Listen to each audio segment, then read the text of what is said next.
look at Part 1. Part 1. You will hear Joanne describing her home city of Darwin in Australia to a man called Rob, who hopes to go there. First, you have some time to look at questions 1 to 5.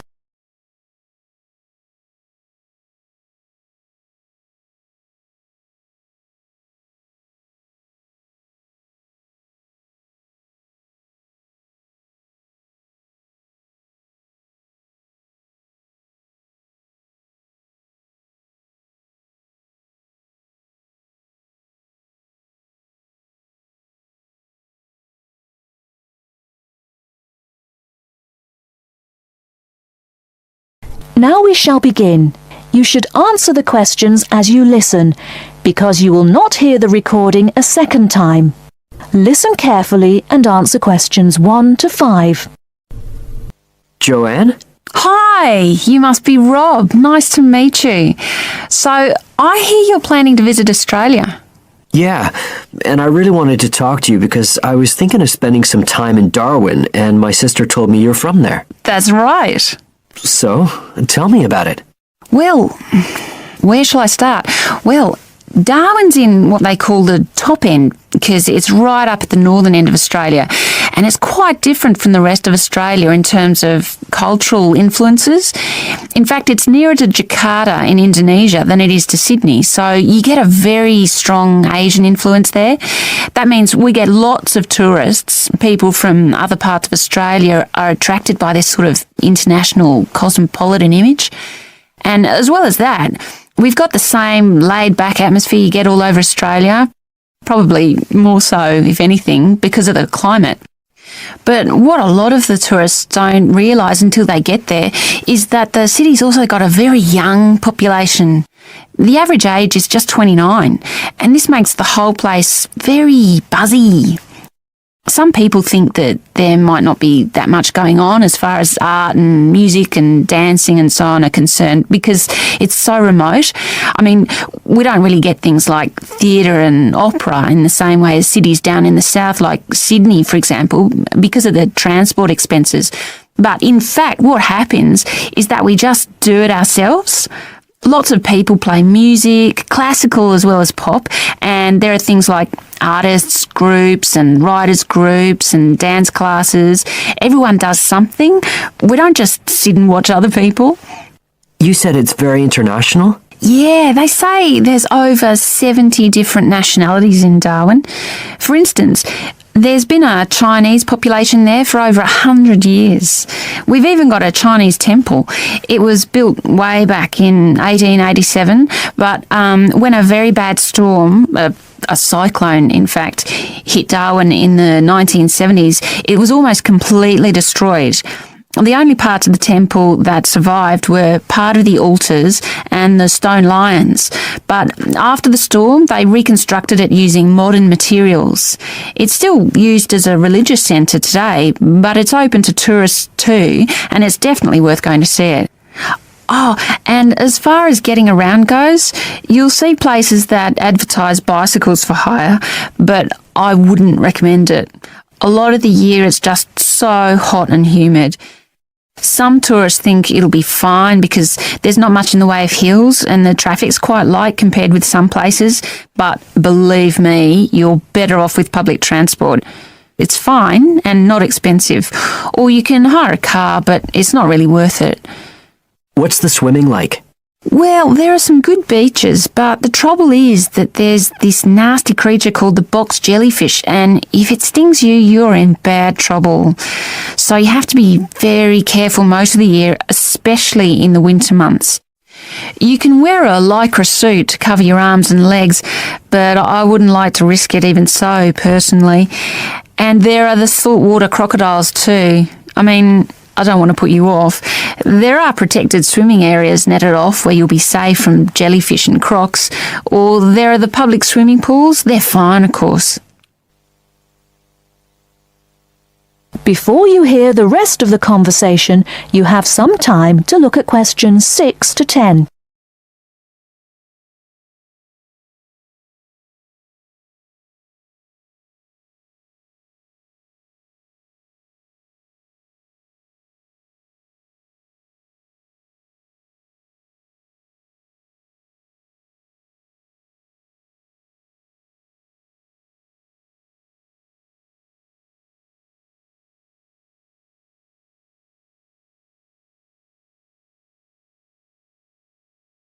Now listen and answer questions 6 to 10. So, which places would you specially recommend? Well, one of the most popular attractions is called Aquascene. What happens is every day at high tide, hundreds of fish come in from the sea, all different sorts, including some really big deep sea fish. And some of them will even take food from your hand. It's right in the middle of town at the end of the esplanade. It's not free. I think you have to pay about $5, but it's definitely something you have to experience. Then, of course, Darwin has a great range of food, being such a cosmopolitan place. And if you don't have lots to spend, the best place to go is to Smith Street Mall, where they have stalls selling stuff to eat. There's all sorts of different things, including Southeast Asian dishes, which I really like. You'd think there'd be plenty of fresh fish in Darwin, as it's on the coast, but in fact, because of the climate, it mostly gets frozen straight away. But you can get fresh fish in the restaurants on Cullen Bay Marina. It's a nice place to go for a special meal, and they have some good shops in that area too. What else? Well, there's the Botanic Garden. It's over 100 years old and there's lots to see. An orchid farm, rainforest, a collection of palm trees, a wetlands area. You can easily spend an afternoon there. That's at Fanny Bay, a couple of kilometres out to the north. Then, if you've got any energy left in the evening, the place to go is Mitchell Street. That's where it all happens as far as clubs and music and things are concerned. You'll bump into lots of my friends there. Talking of friends, why don't I give you some email addresses? I'm sure they wouldn't mind if you... That is the end of part 1. You now have half a minute to check your answers.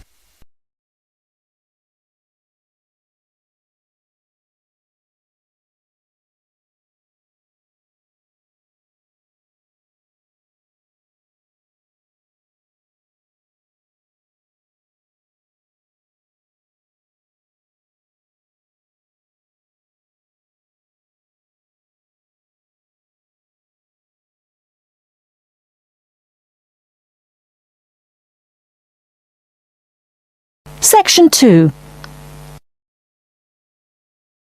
You will hear a new student, Stefan, talking to an assistant, Anna, at the student union about his membership.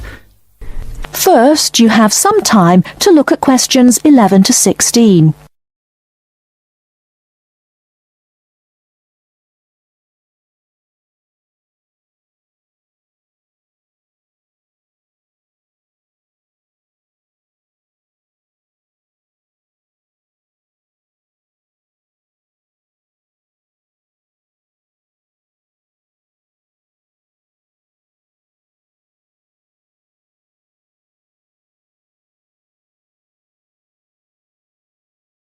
Now, listen carefully and answer questions 11 to 16.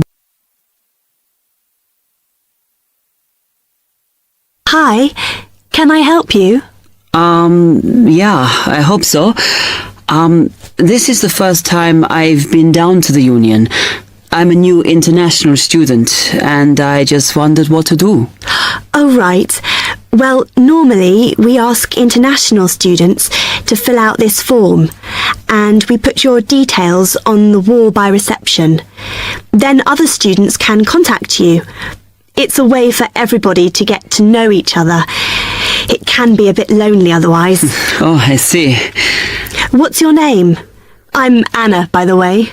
It's Stefan Unger. OK, well, just write that there, next to name, and then fill in the rest. All right. What does it mean, degree program? Oh, just if you are an undergraduate or a postgraduate. Or maybe you're just here for a short course? I'm a postgraduate. Do I need to say what in? Not really. It's too much detail. But you should put your department, so people who have the same interests or problems as you can get in touch. So I'm studying marine construction, so for department, do I put down the science faculty then? Just your actual department. That must be engineering, no? Oh, I see, yes. Then if you list what you like doing in your free time, not that we ever get any when we're studying, and maybe you can meet up with someone socially, or to join a club or something. Well, I like lots of things. Shall I just list them? My advice is to just put one or two, like football and films or whatever. Otherwise you'll get so many invitations, you won't get any time to work. Okay, I think I'll just list computer games, as that's my big interest. Oh. I haven't played football for ages. I may start to play once I get settled. Now, let's see. Next thing is languages. Yes, we find many of the international students get a bit tired of speaking English all the time. Sometimes they like to speak to someone in their own language. It's up to you. That is a good idea. I presume I don't need to put English down. Oh no, I put Italian and French. I can only speak German, my mother tongue.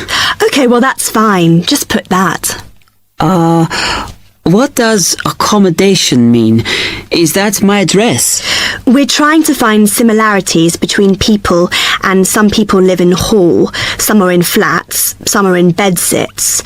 So it helps if you say. I'm in hall, though I'd like to be in a flat, but that won't happen till the end of the first term. Put where you are now. You can always change it later. Then finally, just put your phone number. I haven't really got one. I haven't sorted out a mobile yet. Well, it's going to be difficult for people to contact you then, isn't it? Why don't you put the Union one and we'll take messages for you? Okay. It's 02950 659 003. Have you got that? Yes. Okay then. Before you hear the rest of the talk, you have some time to look at questions 17 to 20.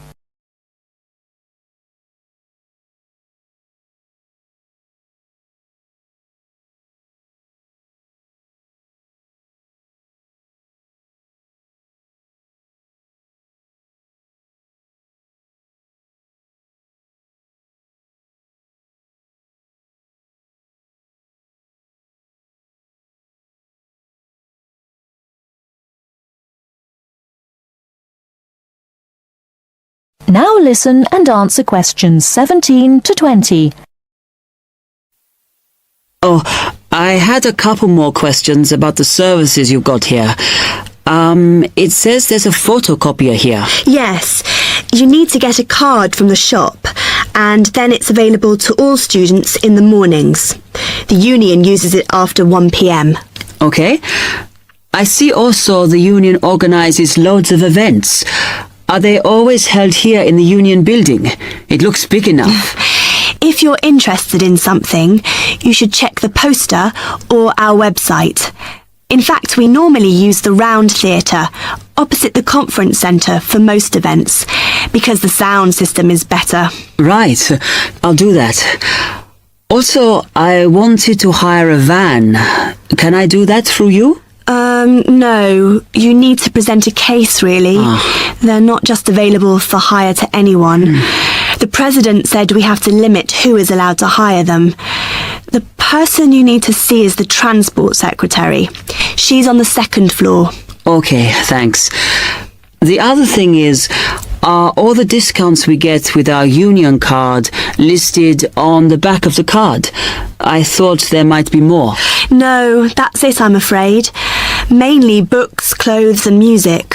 Though we are currently negotiating to get one on newspapers, so that should be valid from next term. Okay, thanks a lot for your help. That is end of section 2. You now have half a minute to check your answers.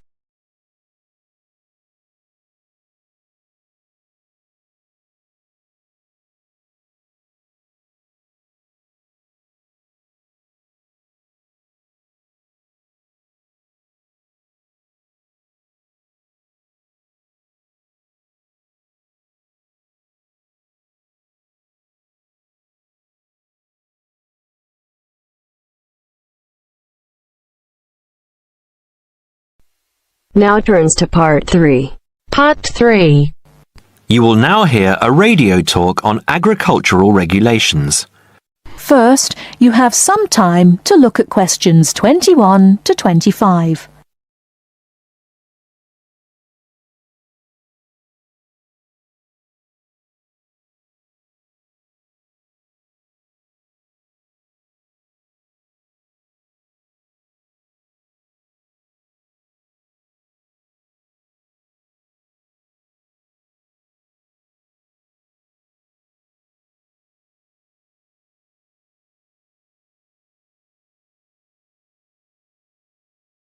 Now listen carefully and answer questions 21 to 25. Could there be clearer proof of the arrogance and indifference of those who are supposed to keep our food safe than the muzzling of John Verrill? Agriculture is a business, true, and businesses have to make money. But this shows how ministers and officials put the profits of the agriculture business before the well-being of the British people. Mr. Verrill, a pharmaceutical chemist, was appointed to represent consumers on one of the many committees that advise the government on food safety. When he tried to do his job, though, and wanted to warn ministers of a danger to children's health, he was refused permission to do so. The danger comes from hormones given to cattle in the USA and some other countries to make them grow faster. They speed up the animal's development to maturity, thus making meat production more profitable. There have, however, long been fears that the hormones have horrendous effects on the people who eat them, causing diseases as serious as cancer. Once these hormones were used on British cattle too, but over 20 years ago they were banned in Europe for being too dangerous. Indeed, so concerned is the European Union that it banned imports of hormone-fed beef years ago, much to the fury of the US government, which wants to sell it all over the world. Several years ago, the USA and Canada asked the World Trade Organization to declare the ban illegal and to punish Europe for failing to lift it. The WTO, with its long record of refusing to let environmental or safety concerns interfere with trade, agreed, imposing fines of more than $120 million a year on the EU for its refusal to back down. The British government now backs the Americans, claiming that there is no proof that hormone-fed beef does any harm. This is where Mr. Verrill comes in. He is very angry with the government, especially as their claim comes out just after a Danish study shows that growth hormones are 200 times more dangerous than was previously thought. Worried by these findings, Mr. Verrill spoke to government representatives, who did nothing. Before you hear the rest of the talk, you have some time to look at questions 26 to 30.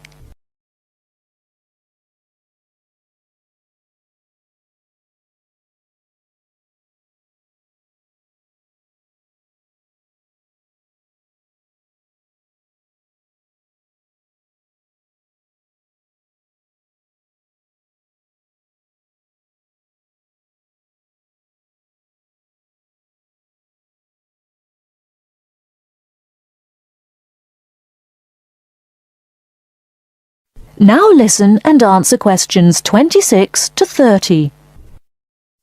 Not only that, but they have not been testing beef which is imported, which, by law, they are required to do.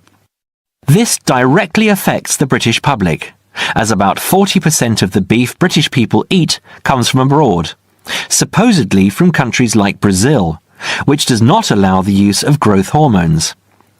Brazilian beef is stocked by some British supermarkets and widely used in catering.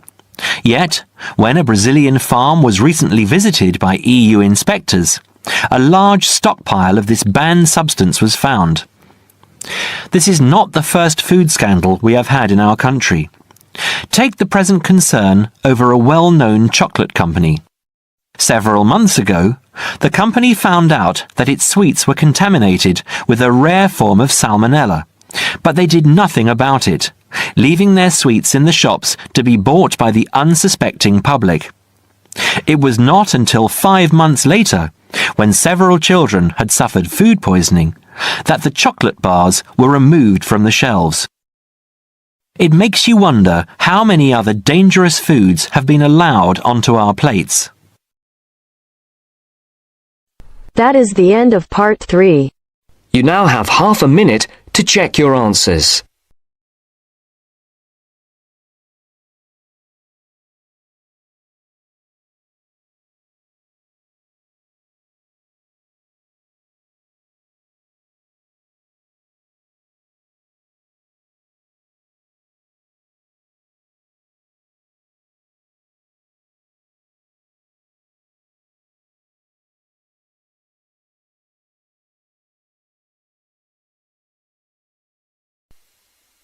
Now turns to part 4.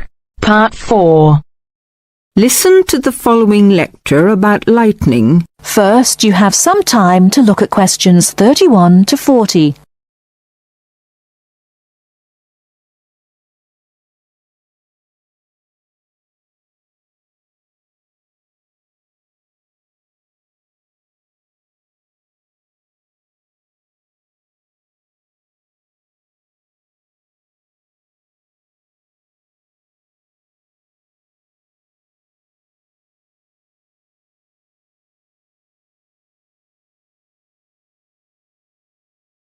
Now, listen carefully and answer questions 31 to 40.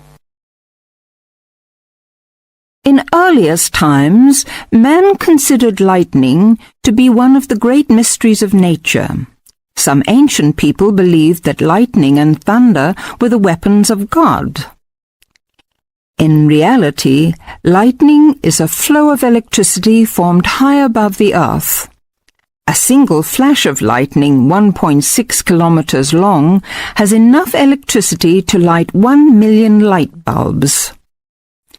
The American scientist and statesman Benjamin Franklin was the first to show the connection between electricity and lightning in 1752. In the same year, he also built the first lightning rod.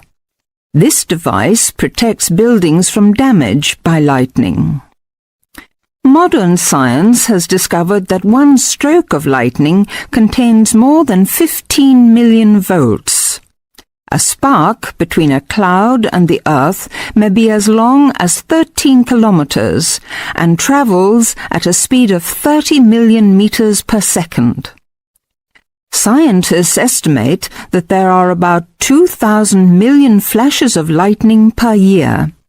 Lightning hits the Empire State Building in New York City 30 to 48 times a year. In the United States alone, it kills an average of 1 person every day. The safest place to be in case of an electrical storm is in a closed car. Outside, one should go to low ground and not under trees. Also, one should stay out of water and away from metal fences. Inside a house, people should avoid opening doorways and windows and not touch wires or metal things. With lightning, it is better to be safe than sorry. That is the end of part 4. You now have half a minute to check your answers.